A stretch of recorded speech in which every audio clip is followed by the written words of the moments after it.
NDA మళ్ళా అధికారంలోకి వస్తే, మా కూటమి అధికారంలోకి వస్తే కరెంటు ఛార్జీలు పెరగవు. ఇది మా భరోసా. అన్నా క్యాంటీన్లు మళ్ళా వస్తాయి. నాణ్యత లేని మద్యాన్ని అరికడతాం. జే బ్రాండ్ ఉండదు. మద్యం కంట్రోల్ చేయడమే కాకుండా గంజాయి అనేది దొరకదు. డ్రగ్స్ కూడా ఉండవు.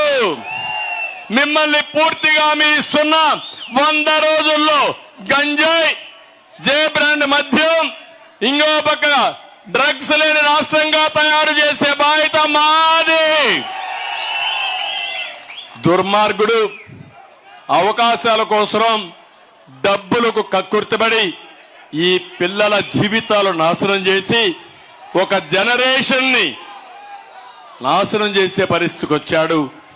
జాతిని నిర్వీర్యం చేసే పరిస్థితికి వచ్చాడు.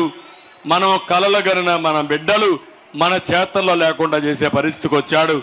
అది నా బాధ.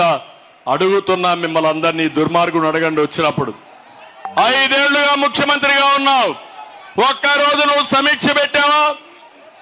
ఇన్నిసార్లు చెప్పాం, స్పందించావా? నువ్వు సమీక్ష పెట్టాడా ఈ ముఖ్యమంత్రి? ముఖ్యమంత్రికి అర్హత ఉందా ఈ ముఖ్యమంత్రికి? ఇతని పరిపాలన మనకు కావాలన్నా తమ్ముళ్ళు అని మిమ్మల్ని అడుగుతున్నా.